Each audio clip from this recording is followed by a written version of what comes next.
Hello and welcome to the Social Recruiting Show. I'm Katrina Collier, author of the Robot Proof Recruiter. And I know I'm going to do that every show. I'm so sorry. It takes a lot to write about. I am also a candidate engagement speaker and facilitator. I'm, of course, joined by my gorgeous co-host, Glenn Martin, who's decided I'm only allowed to say he's a people person. We know he's a people person. He's a human. But anyway, we'll save that for next week's show.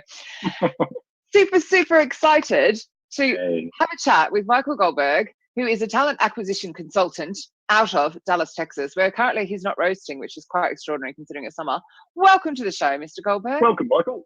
Thank you, Glenn. Thank you, Katrina. I am so excited to be here, and I'd like to present my book of nothing.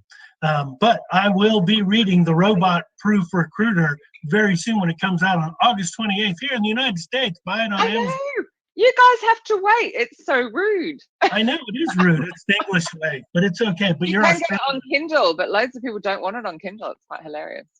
Yeah, you got to touch something. So yeah, totally. Before we delve into the topic, which I'm quite looking forward to because it's going to create quite an argument. We've actually had mutual friends for forever, haven't we? Like Steve Levy, etc. Oh, yeah. We've never met, so it was super exciting to meet recently. But can you tell the listeners who do not know who you are a little bit about what you do and who you are, and other than the weather? No, absolutely. So the weather today will be So basically, I am a talent coach, a talent consultant, and I've been a corporate recruiter for 25 years in both HR and recruiting, mostly in recruiting, and then decided just one day that I wanted to be a little different and go out and help. From what I learned in the corporate world, be able to help other recruiting leaders, help recruiters be more productive and get the goals accomplished that they want to get, but they just don't know how to get there. So which I'm excited to go, to go to battle on our topic today. But I think, but I certainly agree on both sides, right? So. Yeah, I think we're gonna have some fun here, and I think I know that really when it boils down to it, that I've had a significant impact on quite a few recruiting teams, recruiting individuals, and a lot of it starting out just giving stuff out for free and giving advice for free to help people. Right? That's the game. I mean, granted, the money's nice, but what I've really enjoyed over the past few months is I grow this business, is getting so many cool people, just like you two. So it's seriously, it's a great journey, and so I'm just super. But I think it's really needed as well. So we're having a chat. So I feel like we need to get to the topic, don't we? Let's get to the topic. This is what we were talking about. The topic is dun dun dun. Am I doing it or you're doing it, Glenn? Oh, you're doing it. Are recruiters. Why can't I do it? Okay. So we have a question. Are recruiters. What's the word?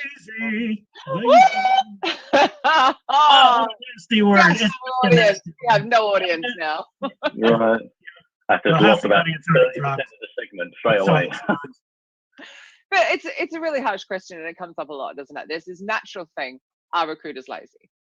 And is it founded? So why is it a topic on your mind anyway? First and foremost, Michael.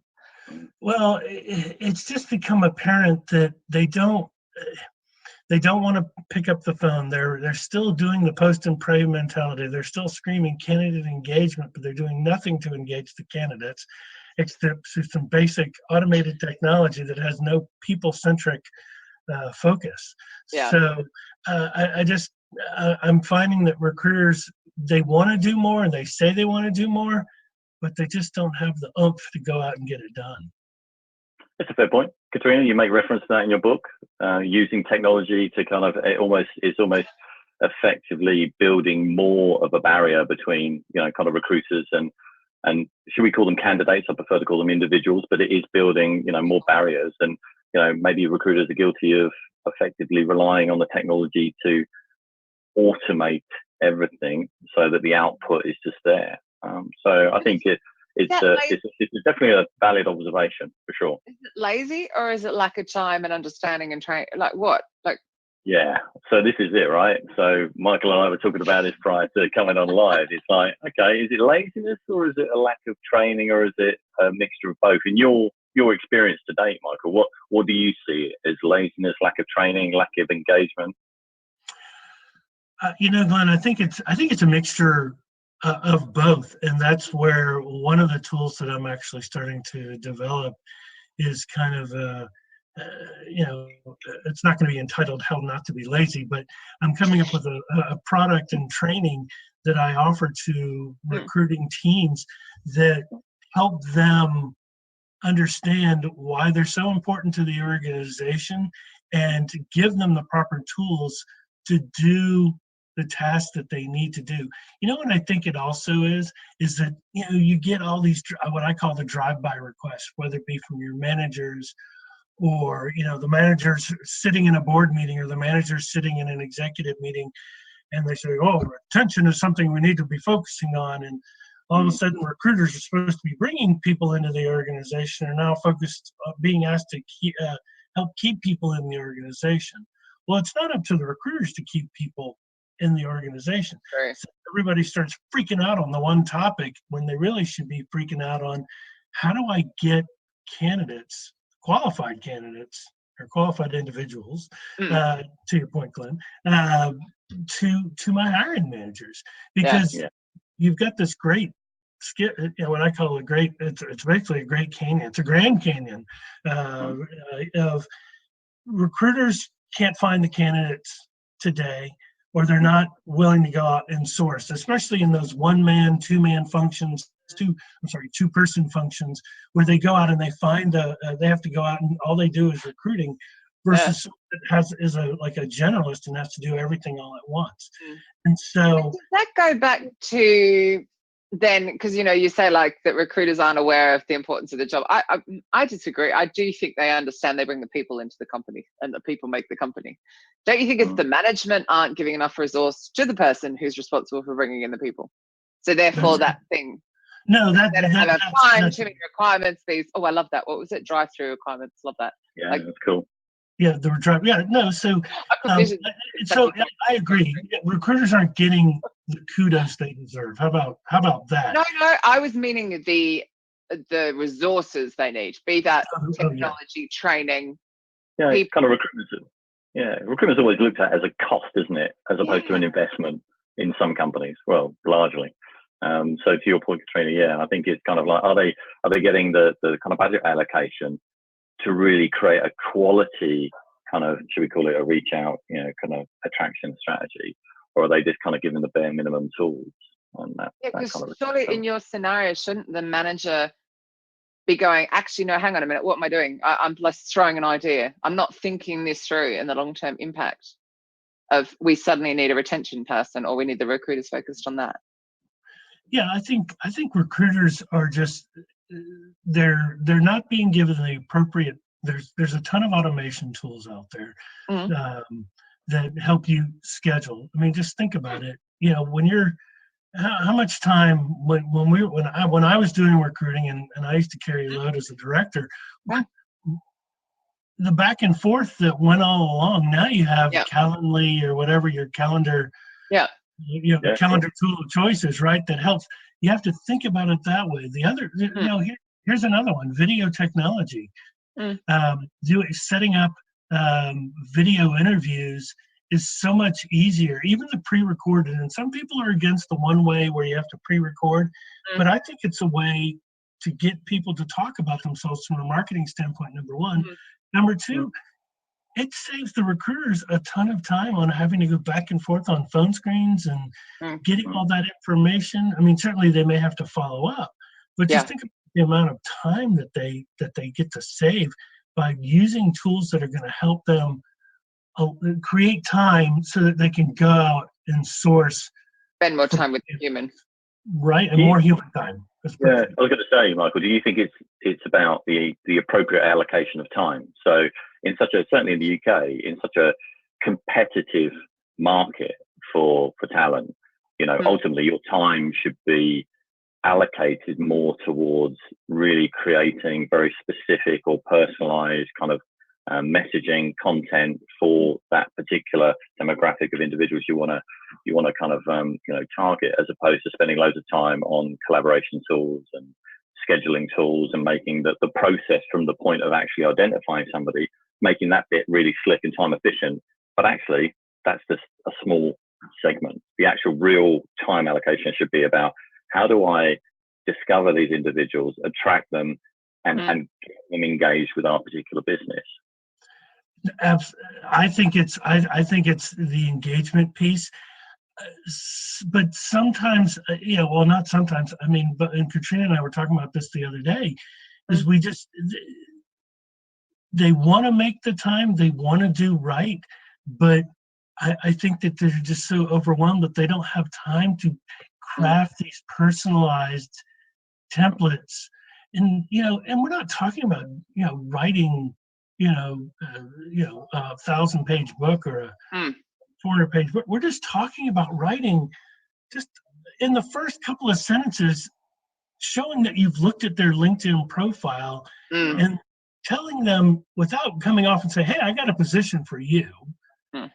I want to learn about you. I want to engage with you and learn more. So look at it from the networking aspect, and then turn it into a candidate conversation.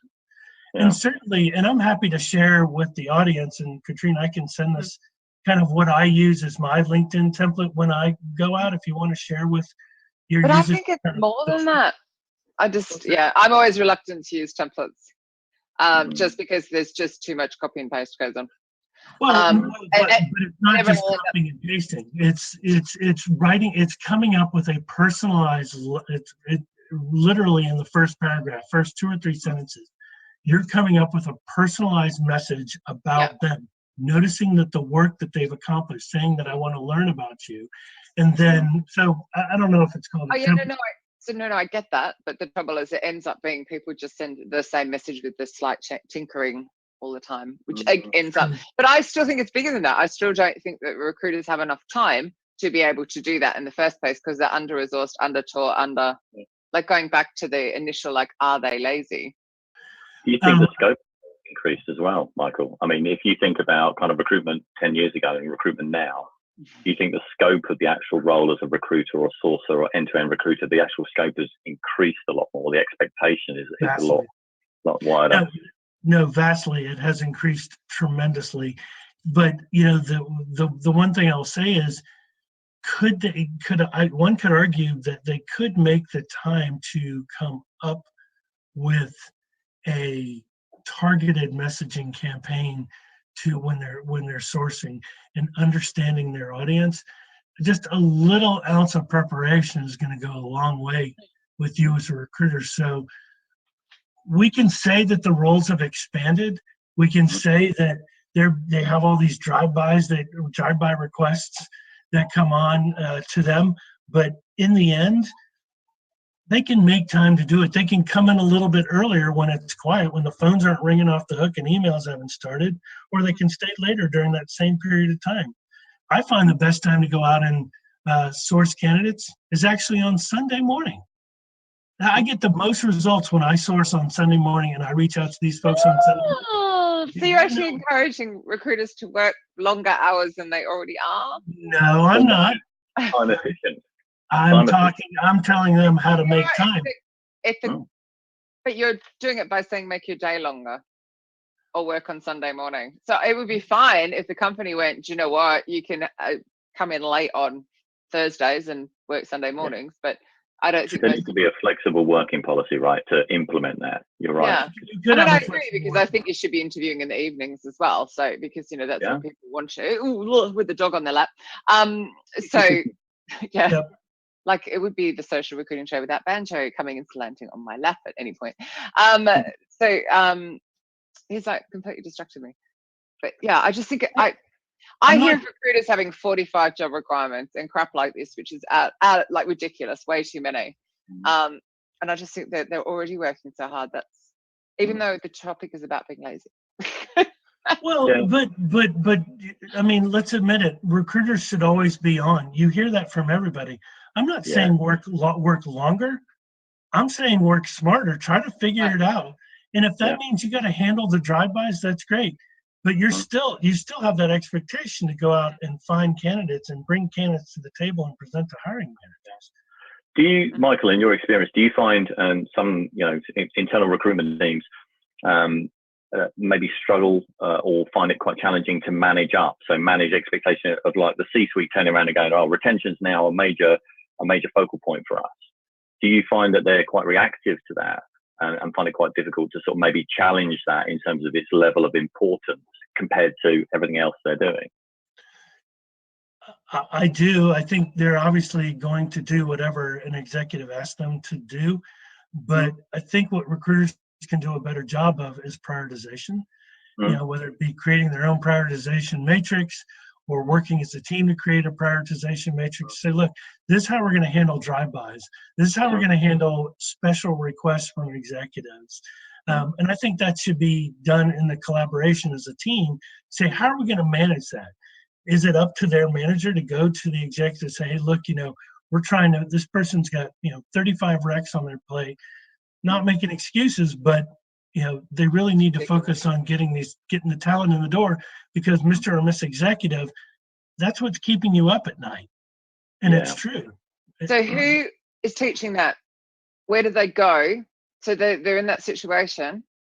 So I know you just started with the coaching, etc., which is along those lines, but like, you're only one human. Where does a one person recruitment team kind of go for that kind of peer support or training? In your experience, where have you guided them to? Generally, I've guided them to their specific leaders. So if they're a one-person show, they report to the CFO or the COO, or even in some cases the CEO. Go have that conversation with them to understand what's important to them. Take the time to learn about the business, learn about what's going to motivate those hiring managers, so that you're that trusted advisor to them. Right? And a lot of people don't do that. They're afraid to step on those eggshells. They're afraid to say no. Well, especially if you are answering to a CFO. I mean, God, what is recruitment doing answering to a CFO? Oh, it just is or a number. You'd be surprised. It's You'd be all surprised. Bottom line, it's not about they don't see that the right people brought in creates productivity. All they see is facts, figures. They don't see that. Yeah, those kind of softer metrics are harder to measure, right? Yeah. In smaller companies, though, here, at least here in America, I don't know overseas, but that's a norm. That's nothing unusual that someone's going to report to us. Do not move to America and work in. It's a slightly off-topic question for you, Michael, that I got actually asked this week. Where does recruitment kind of start and end, and where does HR start and end now? Do you see that sort of balance shifting? I see more definitive lines being drawn. Oh, okay. So people used to say, "Oh, here comes HR," right, to me. So don't cuss, or don't be proper, or do something. And I look at them and go, "I'm not HR. I'm recruiting. I'm the cool kid. I'm the cool kid in the house." So So I do think that recruiting teams and HR teams do need to partner together. I'm a strong believer in meeting up with your HR business partner, HR journalist, whatever the hot term of the day is, and have them be your guide on how to handle certain situations. If hiring managers aren't responding back, utilize your business partners as true partners to go talk to those people, to go, "Hey, what's going on? Your recruiters submitted X number of positions." But I do see lines being drawn in the sand that the two kind of want to stay separate from one another. I was a fan when I still am a fan where I think recruitment should almost be a part of the marketing group and not the HR group. I don't know what y'all's thoughts are on this.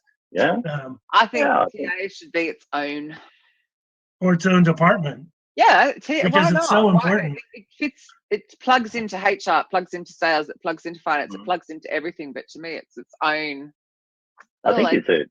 Do you think sometimes, because if you did get one of the distinct differences between recruitment and HR is a certified role, right? So CIPD, etc. Whereas recruitment, there isn't really any certification. So do you think there's almost like a kind of Paul Cousins syndrome for kind of recruitment? You think that the redheaded stepchild, never appreciated, never loved. Yeah. I mean, absolutely. I mean, I'd love to see recruiting organizations evolve over time to have like a chief recruiting officer, and that person is a part of the executive board. And that's when you know you've made it as a recruiter, when you're in that type of position, because now people are saying, oh, that's a really important aspect of our organization. It's going to command a lot more respect if it's separated out from HR. Funny, it's really doesn't as they go up, they then become head of talent and people, don't they? They get pushed to the other side. Right. And the they go to the people officers that has the bit of a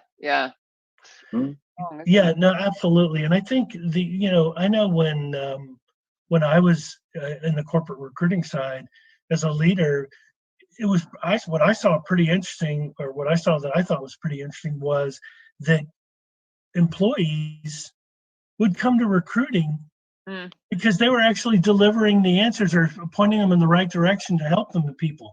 Yeah. Our recruiting departments were always, they did these corporate surveys so that the field could rank how corporate departments were treating them, right, in the ivory tower. And so basically, my recruiting departments, not to brag, but I'll brag, always were in the top three top corporate departments, because we took care of our people. And I think that's a huge difference maker, is if you're providing that service and doing what you say you're going to do and following through. Recruiters get a lot more respect on that than the HR folks do. Consistency. Yeah. But totally. I agree.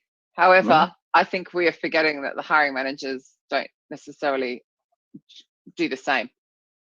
What do you mean? It's a service we're providing. So we provide set CVs by set time, and hiring managers don't come back. They don't feedback. They don't feedback after interview. They create this block as well. So it's like, yes, we are providing a service, but wouldn't it be lovely if we got some service back occasionally? I'm going back to that whole, are we lazy, or do we spend too much time chasing up crap? Well, no, I think, okay, so point well taken. But if you have a good partnership with your hiring manager, from the intake meeting to having hiring manager touch points and making them feel like you're taking care of them, they're going to respond within 24 to 48 hours of the interview. They're going to email you back or their phone call.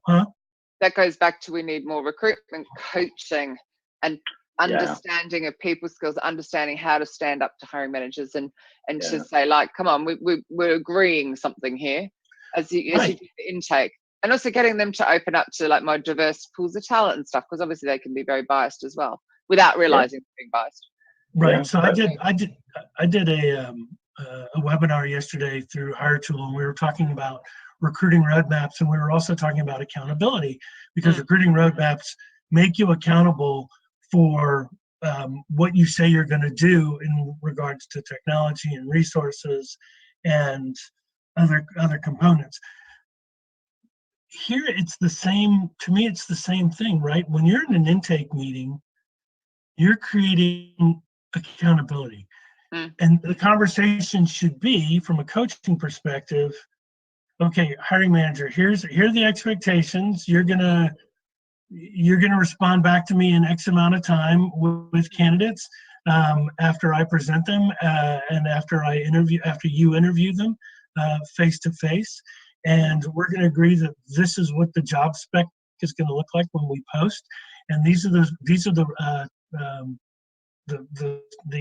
tools or the qualifications I'm going to seek, whether it be using your favorite sourcing tool or LinkedIn or whatever. Right? And then it's an extra step, but you could send them back. And we used to do this at Freeman, which is the event management company I work for. But we would actually send them back going, here's what we've agreed to. So you have it in writing. Right? Summary, right? You have a little summary of, hey, you've agreed that you're going to get back to me within 24 hours of me sending. I'm going to send you the top 3 to 5 candidates. You're going to respond to me in the next 24 to 48 hours unless it's already been discussed that they're traveling and it may be an extra couple of days, but they will get back to you in a certain amount of I time. wonder how many do. How many do what? I just Do wonder what? how many recruiters have this knowledge, share this knowledge, that kind of thing. They don't, and that's why I'm here. Yeah. So what I will say is we are literally running out of time. Yes. So obviously, I know Bye-bye. it goes like that, right? Whoosh, half It an does. hour. What were we thinking shortening the show? So obviously we know that we can find you on the Hireshall webinar, which is probably very easy to find. Google you and Hireshall. Right. I'm Where checking. else can we find you? Where Yeah, else can we find Michael. you? Sure. I mean, SourceCon coming up soon, right? So Yeah, so SourceCon in Atlanta, the ERE Fall Conference in Washington, D.C. in October.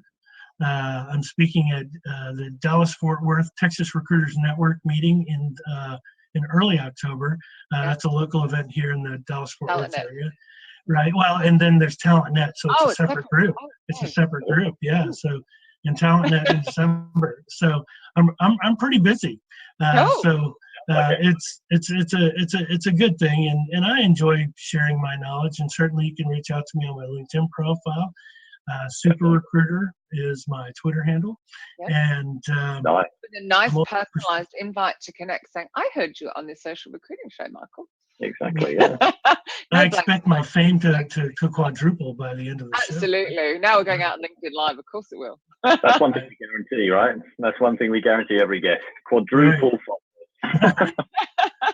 Excellent. So in the end, have we answered our question? No. Or is it still an ongoing debate? I think we've agreed that is it laziness or a lack of prioritization of time or a lack of training, and you've got to identify very quickly what's going to be useful for you and your team and actually implement the steps to kind of really increase the productivity and the engagement with the business, but equally the engagement with the kind of candidate and individuals you're attracting. So is it laziness or just not allocating your time correctly? Or unaware as well. It's like some of the things you said, Michael, were like, oh, I'd not thought of that actually. Can we agree that it's maybe a working? Sorry. No, can we agree that it's maybe a combination of all three? Yeah, that's probably the best way to end the show, actually. Definitely. Thank you, like Michael, so much for being on the Social Recruiting Show. We have enjoyed Thank you. Thank you, Glenn. Of course, we weren't that argumentative. Be sure to join us next week, same time, 10 a.m. Eastern, 3 p.m. on London time, as I keep calling it. I should call it GMT, shouldn't I? BST, GMT, whichever one we're at. But right here on LinkedIn Live. So, bye. Bye.